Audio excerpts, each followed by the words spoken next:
right. Appreciate everybody's patience. Similar schedule today as last week.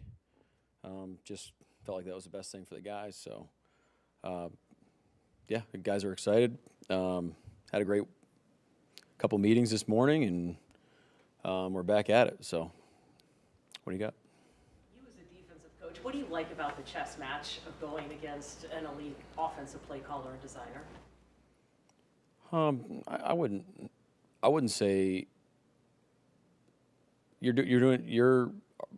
my job is to help design a plan and coach the heck out of it with our guys and organize it with our staff, and, so they can go play great football and keep it simple and keep in our wheelhouse and against anybody we play. Sean's a tremendous play caller. He's a great offensive coordinator. They got a great they have a great offense, but the approach is the same every week. Sam Darnold, or sorry, he's your quarterback. Stafford, the streak he's on right now, just the touchdowns he fished. What do you see out of him? Yeah, he's obviously a great player. He's been only gone against him a few times in my career, but this is probably the best I've seen him play. He's playing great football, decisive. They're putting him in great situations, diagnosing defense at a really high level, handling the protections at a high level. They're really explosive right now in their pass game, and then they're converting in some of those in a lot of those conversion downs too, which keeps drives extended. So, yeah, he's playing great football. Rams have forced a bunch of fumbles, Nate Landman in particular, and you guys had only one game that had no turnovers. How do you change that starting this week? Well, I can tell you, how we approach what we do, and we're going to keep training the heck out of it and talking about it and showing examples and trying to find opportunities to do it. Train it today, tomorrow, and Friday, and offensively we're going to do the same thing. We're going to work our ball security drills. We're going to make sound decisions, and you have to have an awareness of when they're taking shots and who are the guys, but you got to make sure that you're on point with what you're doing. By same schedule, you mean just ACT today? Yeah. Mm-hmm. What benefit do you think the schedule from last week had, if any, on how you guys played? Well, I think last week was really driven by coming back from the East Coast. This week I felt like some of our skill guys with the workload that they've had needed to slow it down a little bit, and offensive line probably needed, they had a pretty big output on Sunday, so that'll help them as well. What do you see just out of their defense as well? Just in general, they've added a lot of new players over the last couple of years.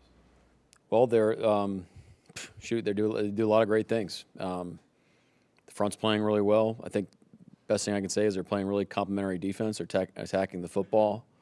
When it's pass time and it's conversion down time and the red zone, they're executing at a high level and they work together. A lot of those principles, we're chasing as well on defense. So you see some of the philosophical similarities as well, but they execute, play hard. The front rushes well together, and they have a really good blitz package. They tend to play a lot of dime relative to the rest of the league, and they're defending the run pretty well out of that. How are you seeing them able to do that? Well, they fit it well. If the front isn't playing at a high level, then the ball gets on you quicker in the second level. So that's two of them, and then obviously playing with leads help. That discourages people running the ball.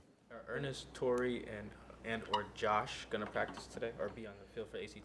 Yeah, so we're still going to work through those guys right now. I don't have an update on those guys. Looking positive. We're optimistic, but they'll be working in some capacity today. But it's kind of varied between a true walkthrough and an ACT practice, which is kicked up a little bit. When it comes to Demarcus Lawrence, so many people have said great things. In what ways is he as you expected, and in what ways is he maybe even more or better than you expected? Well, the football player, the traits of how he plays is what we expected. Coming in, being a rugged, kind of dominant, disruptive player on early downs, and then how he rushed the passer in terms of setting other people up, pass rush games, things like that. That's consistent, which is great. Those are all great things. How he gets it done, you didn't know what his day-to-day approach was and the mentality that he had. So I think that's really helped, and it's been wouldn't say it's a surprise. It's just you just don't know. You know, you just not familiar with the person. Does just really appreciate the person that he is every day and the competitor he is. You mentioned the work ethic. Do you think that's what's allowed him to have this much success at this stage of his career after all those years with Dallas? If you were to slice a pie, I'd say that's a big part of the pie. That's part of the message to the guys today in the team meeting is just you got to have an elite process. Those the great ones do, the great teams do, and you're always attacking how you can make that process just a little bit better all the time. You don't have to reinvent anything. You don't have to, okay, today I try hard, tomorrow I'm going to take, it's just like every day is just the same mental approach, and that's what D-Law does. It's a great example for the guys. Along those same lines, Cooper Kupp's a guy that obviously came in with a really impressive resume. Just Yeah. in addition to what we see on Sundays, what's he brought to this organization? Yeah, it's great. I mean, it's another example that you can show like, look, this is how you do it. As a team, as a player, as a person. I can't say enough great things about Coop. We love him. I'm so happy he's here. I'm happy he's a Seahawk. He's a force multiplier. I think he's made a tremendous impact on his receiving room, the offense, and the team in general, and just in terms of our attitude and how you just approach, our business every day. Just think back. Like I'm thinking of him. I'm thinking of phase 2, the intent that we want to be able to operate with. We're like, look, we're trying to have great days back in the spring and like stack great days, but also have a good time doing it. Where you're enjoying being with your teammates and you finish the day and you say, shoot, that was a heck of a day. We got better. I got closer to my teammates. We had some fun. Had a great workout, and now let's go do it again the next day. And he's one of the top guys driving that whole bus. How much can you learn from him, a guy who's played in the offenses he has and played so much football, when you just sit down and talk football with him? Well, I don't really. It's hard. I don't really have a ton of conversations about how he sees routes and like leverages and things like that. Those are happening with other people, but I think the biggest asset that he's been for me is just really with the program and how we designed a day like today. That's coming a lot from Coop. Travels. It's like he's got a lot of great ideas, and he's seen a lot of great things, and he's a sharp guy, and he understands like how that affects the players on a daily basis. So I don't know. I just feel like you should be tapping into that knowledge. Anybody with that type of wisdom, you want to tap into, and should make us better. Rams have been using a lot of 3 tight ends lately, and I'm just curious how that affects the ability to kind of decode protection schemes when you got extra tight ends out there. Well, I wouldn't say it's much as protection, but they've been able to really manipulate front structures and coverage structures with those guys out there. So it's a credit to their tight ends. Shout out to Huff, he's a tight end coach. They're doing a great job with those guys. They're all playing in multiple spots, which is not easy to do, when you have multiple guys on the field and they're executing at a high level. So, but they haven't had to pass it that much at a 13. So, To that point, Greg Olson actually was saying that if he was defensive coordinator, he would start matching down and distance rather than personnel. To your point about kind of dictating and manipulating, how do you balance their personnel versus their tendencies on any given down and distance? Yeah, so sometimes I agree with him to a certain extent, to a large extent, I would say. There's always nuance to these things, and I'm sure, Greg knows that. It's just, sometimes there's opportunities to overmatch, sometimes there's opportunities to undermatch, sometimes you want to just match because you feel like that's the best thing for you for that particular situation. I don't know. It's kind of like a bigger, longer discussion for, where you could sit down and really go over it. But I think there's kind of a time and a place for everything. The driving force to me is just what gives you the best chance in that scenario to be able to defend and attack what they do with that given people on the field in that given situation. So sometimes that is going lighter and feeling like you can be able to hold it up against the run. Sometimes you feel like you can go heavier and take your chances against the pass if that's indeed how they operate. So I don't know. Those are the things you're thinking about. What kind of asset is Nick when you're facing a team that wants to do multiple things, different personnel, that just kind of the combination of skill sets he has?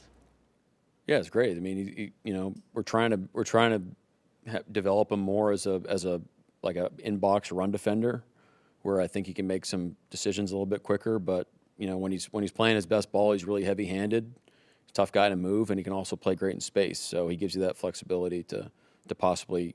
I mean, you guys know we stick with he's on the field a lot since he's been healthy, and it's been an asset for us. And those are decisions we have to make every week on how we want to deploy him. Do you remember when you guys first came up with using AJ Barner as in kind of that tush push role? How that all kind of evolved? Do I remember how it started? Yeah, I mean, I don't know. Was it just a day of practice in May or something like that, or did you? I don't ask for much, but that was something I asked for from our offense. Specifically with AJ? Yes, Why? he's big. It may get overlooked, but how important is the work he has to do on the side to get? I mean, that snap is. Not Yeah, I mean, easy. this is a decision we made in the spring, and it's credit to everybody involved. Like you gotta handle it. There's a ball handling involved, and the ball is really important. So you want to make sure you take care of that first and foremost. So they've taken a lot of snaps over the course of the off season, and he's willing to put in that extra work, which has been a credit to him. What was the idea sparked by? Are there other teams that use their tight end in that role? Yeah. Mm. Are you expecting to? Yeah. Are you expecting Christian Haynes to be activated this week? It's a possibility. Mike, when you look at the way your run game performed on Sunday, what did you like about it when you went back and looked at it, and do you feel like there was like a step that you kind of made on that front? Yeah, it's a great point. This is we've been saying it here for weeks, but it's the process that we're trying to stick with in our run game. A lot of great stuff. I'm probably most proud with how they finished the game. The guys were determined, and they're like we talked about there in the third quarter. Like we had to be able to start getting drives going and keeping the ball and moving the ball like in the fourth quarter while eliminating clock, and got to be able to run the ball in those moments. But when you watch our guys finish the plays, that was our style of football, and that's a great sign for things to build off moving forward. Running game on the Rams side of things, I think it was about 2 yards downfield on Sunday before they met any sort of resistance or contact with defenders. How much of an advantage is that, and what coaching point would that be this week for your defense? Well, I mean, that speaks to how well they're executing and how well they build their plays. The combinations are sound. They really don't allow a lot of people into the backfield. So, and their receivers do a great job in the run game as well. It takes a lot of work for them to be able to identify who they need to be able to block on any given down. You have to operate cadence-wise so people don't just run scot-free into your backfield. I mean, there's a lot of things that are happening on their end, attribute to them that means that they're executing at a high level, and so that's a good indicator of how well they're playing. But that's their style. They don't run every run in the history of football. They run a handful of plays really, really well, and they build them different ways every week. Mike, you got a bunch of 20-something guys who are really into social media. Do you, as a staff, do you advise them on maybe cool it a little bit, or you leave them to do that responsibility themselves? We haven't really talked about it officially. I mean, they're big boys; they can handle it. I think the challenge for us now is it's all just noise. It's just noise. We got to keep our eye on the process and focus on I say it every week, but it's just focus on us and focus on us being the best football team we possibly can be every time we walk out on the field. So I think our guys have been doing that. Now, when we smell that the intent isn't right, then we gotta make it right and we gotta fix it. But those episodes are happening further and farther between, which is a sign of growth from our guys. And you're proud of that. You're proud of their approach every day. So that's good. But I mean, it's just noise. It's just noise. Either way, we're playing well right now. We can. At some point, we're not going to play well, but at some point in the future, and it's going to be noise the other way. So it's just noise. You guys were in dime quite a bit in that game, even though you were missing one of your top cornerbacks. What went into that? Just how you want to match it for that given week, and like what we feel like Nick can do well. And we were in the lead, so we were playing some coverages that Nick can do well, and we felt like Nehemiah could go out there and execute at a high level. We felt like his matchup was good. You mentioned giving Maury more. What is it about him now at this point in the season? Is it because he's now back from injury and he's just stacked some games together? Yeah, it's part of the process. You know, you don't, even though he's healthy, you can't just, all right, hey, you're going to do all these things. It's okay. Let's pick a handful of things that we feel like you're confident in doing, and as you show that you can execute those things and handle it, there's natural progressions on things that you can do. Where, you know, might look like he's doing something different, but it's really just maybe just a little bit of a change, a little deviation from what he's been doing. And we think that, like, that's the way you can, you know, maintain that type of execution. Is he even halfway to what you are going to all give him at some point? I'm not sure. I think I haven't really thought about it. I really thought about.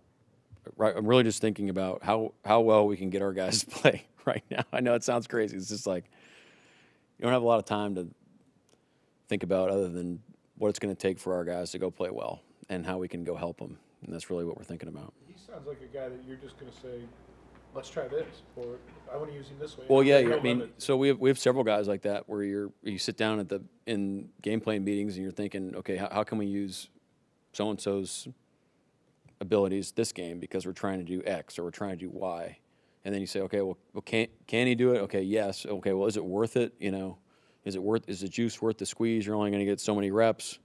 You know, how many times are we actually going to call this? You know, what kind of return are we getting on our investment? So, but those are all part of the conversations. He's definitely one of those guys that we're talking about all the time. But you know the usual suspects. You're thinking about all those guys every week on how well we can deploy them. Earn the reps you're giving him. I know you're going to say he's been consistent in practice. He hasn't changed. Yep, that's exactly what I'm going to say. What's been the uptick, if anything? That's it. I mean, well, you know, you produce. You know, I think that's going to create it. It's like we used the analogy before, but if you're a baseball player and you go up there and you get hits, you get on base, like you're going to be in the lineup. You know, you go out there and you play good football and you do what you're supposed to do, then you're going to be in the lineup. That's how it works. What did you think of how Brandon Peely and Mike Morris and the kind of group up there kind of covered the loss of Jaron? Yeah, well, I appreciate the mentality, the approach. There's some good plays. I want us to finish the game better. You know, we have no business giving up that short yardage run. Good play by them. Played it better than us, but that's not our standard. Those guys happen to be out there during that play. How's Jake Bobo? Jake's good. He'll be out there in some capacity today. And with just how good the Rams are and what you guys want to be this season, is this a good test to see where you guys are? I'm going to say yes, but I'm going to say if you would ask me that last week, I would say yes. You know, it's just every time we go out there, it's going to be a test of what kind of team we can become. This is a different scenario that we haven't necessarily been in yet, but you know, last week is a scenario we haven't been in. We haven't been in a situation where we're coming off a decisive victory and coming back home. So that was kind of that was last week. This is week's, now we're going to play the Rams on the road for the first time this season. So it's just every week's a new challenge, and the guys have been up for them. Anything else? Okay. Thank you. All right. Thank you.